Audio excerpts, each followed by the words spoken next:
Halo, perkenalkan nama saya Yulianus Kondamari dari SMP Negeri 7 Pacar, Kabupaten Manggarai Barat, Nusa Tenggara Timur. Pada kesempatan ini, saya selaku peserta guru dedikatif akan menampilkan sebuah video praktik baik kepada Bapak Ibu semua tentang penerapan strategi pembelajaran berdiferensiasi dalam materi prosedur teks. Sebelum saya menerapkan strategi ini, saya melakukan asesmen awal kepada seluruh peserta didik untuk mengetahui pengetahuan dasar mereka terhadap materi prosedur teks. Dan berdasarkan hasil asesmen saya, dari 14 peserta didik, terdapat 10 siswa yang kemampuannya baik dan 4 diantaranya cukup baik. Setelah itu saya juga mengidentifikasi gaya belajar mereka, dan dari 14 peserta didik, ada 5 peserta didik yang gaya belajarnya visual, 5 diantara lainnya memiliki gaya belajar auditori, dan 4 diantaranya memiliki gaya kinestetik.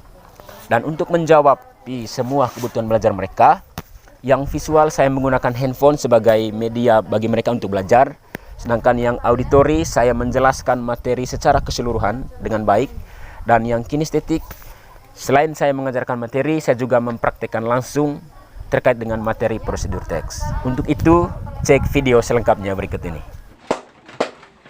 Good morning, sir. How are you today? Fine. Okay, sit down. Thank you, sir. Today I wanna check your attendance list. Francisca, semua hadir? Yes, sir. One of you lead us in the prayer.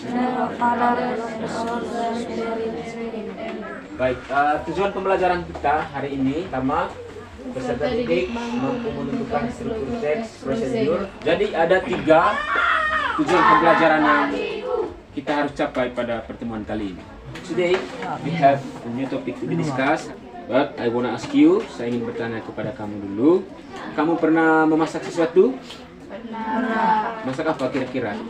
Membuat kopi, membuat teh, membuat susu. Siapa yang suka membuat susu?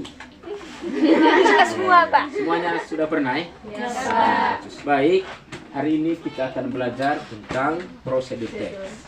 Kira-kira apa itu prosedur teks? What is prosedur teks?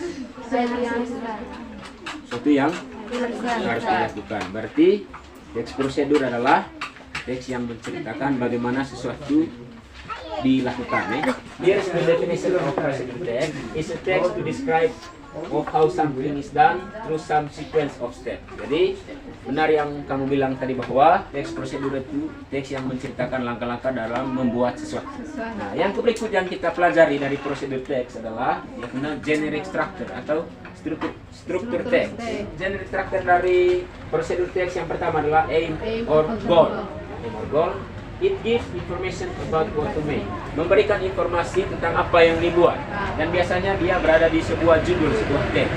Kedua, ingredients, material, list of material. Jadi bahan-bahan yang digunakan dalam membuat sesuatu. Terus yang berikut adalah step, explain the sequence of steps of how to do something. Menjelaskan rangkaian atau langkah-langkah dalam membuat sesuatu. Terus yang berikut yang kita pelajari dari prosedur teks adalah language feature atau ciri-ciri kebahasaan. Yang pertama, dia selalu menggunakan simple present, menggunakan tenses yang berbentuk sekarang. Terus yang kedua, action verb, dia menggunakan kata kerja, tindakan. Yang berikut conjunction. Apa conjunction?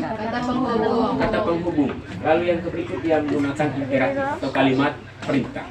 Jadi itu beberapa hal yang kita pelajari dari prosedur teks, dan untuk membuat kita lebih paham ada sebuah contoh di sini, how to make fried rice.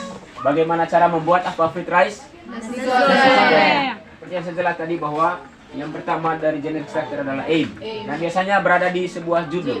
Maka inilah aim dari sebuah prosedur teks, how to make fried rice. Yang kedua adalah material atau ingredient, bahan-bahan yang digunakan untuk membuat nasi goreng. Misalnya 2 plate of rice, 1 clove of garlic, 1 tablespoon of tomato sauce, 1 egg beaten, 100 grams of chicken meat, 1 tablespoon of cooking oil. Dan yang terakhir salt. Terus yang berikut, setelah bahan-bahannya sudah ada, maka yang berikut adalah step. Dia punya langkah-langkah bagaimana cara membuatnya sudah. Lihat, yang pertama, first heat oil and salt garlic until the smell of the garlic comes out. Pertama, panaskan minyak, lalu masukkan bawang putih, sampai dia punya aromanya hingga terasa di hidung kita gitu. Terus yang kedua, after that, add chicken, stir briefly until slightly cooked. Yang berikut adalah tambahkan ayam, masukkan ayamnya sudah, dan goreng, lalu aduk itu sampai agak matang. Yang berikut next, add the eggs, stir until cooked egg crack. Selanjutnya tambahkan telur sampai telurnya juga matang. Yang berikut, enter the white rice, tomato sauce, salt, stirring until blended with herbs. Yang berikut adalah masukkan semua bahan-bahan yang sudah disediakan tadi, mulai dari tomat, nasi putih, garam dan lain-lain. Terus yang terakhir, serve with decorate accordingly, atau biasa disebut fried rice is ready to be served. Nasi goreng siap untuk disajikan. Intinya adalah yang pertama ada aim atau goal, judulnya. Terus yang berikut adalah bahan-bahan yang digunakan untuk membuat nasi goreng yang ada di judul tadi. Terus yang terakhir adalah langkah-langkahnya.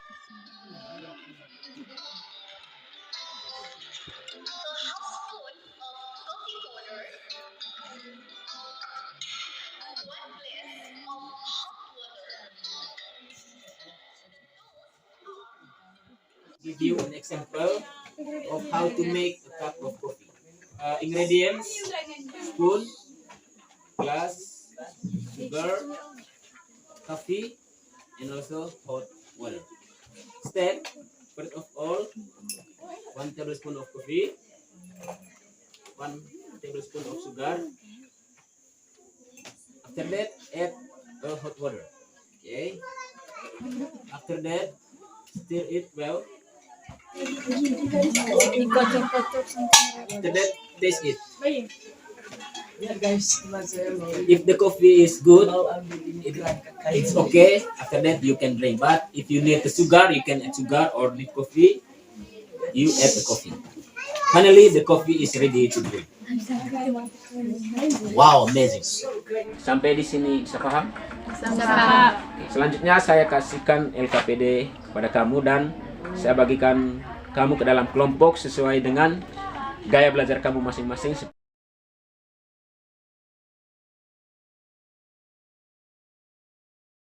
Silakan kerja dalam kelompok, diskusikan dengan teman kalian masing-masing.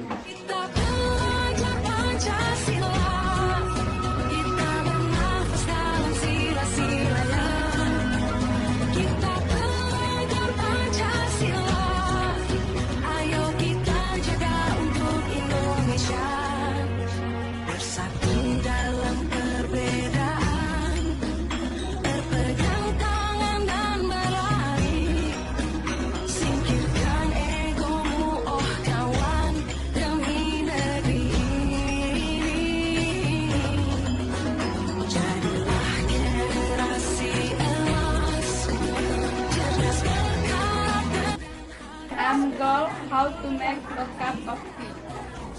Ingredients: 1 tablespoon sugar, glass, spoon, hot water, 1 tea. Our goal: how to make a cup of coffee. How to make a cup of Oke, selanjutnya kita ice breaking dulu ya. Ice breaking supaya fresh kita punya pemikiran. Nama permainan ini adalah tak dung ces. Tak, dung, tak, dung, tak, dung, tak, tak, tak, dung, tak, tak, tak, tak, tak, tak, dung. Oke, give applause, give applause. Apa yang sudah kita pelajari hari ini tadi? Cara membuat sesuatu. Nama teksnya tadi apa teks? Teks prosedur. Selanjutnya saya ingin memberikan apresiasi setinggi-tingginya kepada kalian semua karena kalian telah memberikan kontribusi dengan secara aktif dalam pembelajaran ini tadi. Selanjutnya adalah saya ingin memberikan tugas kepada kamu. Tugas kamu adalah kamu membuat sesuatu dan nanti akan dipresentasikan di depan kelas ya. Untuk itu mari kita tutup kegiatan kita dengan berdoa. Satu orang berdoa. In the Son, and of the Holy Spirit, Amen. Hail Mary.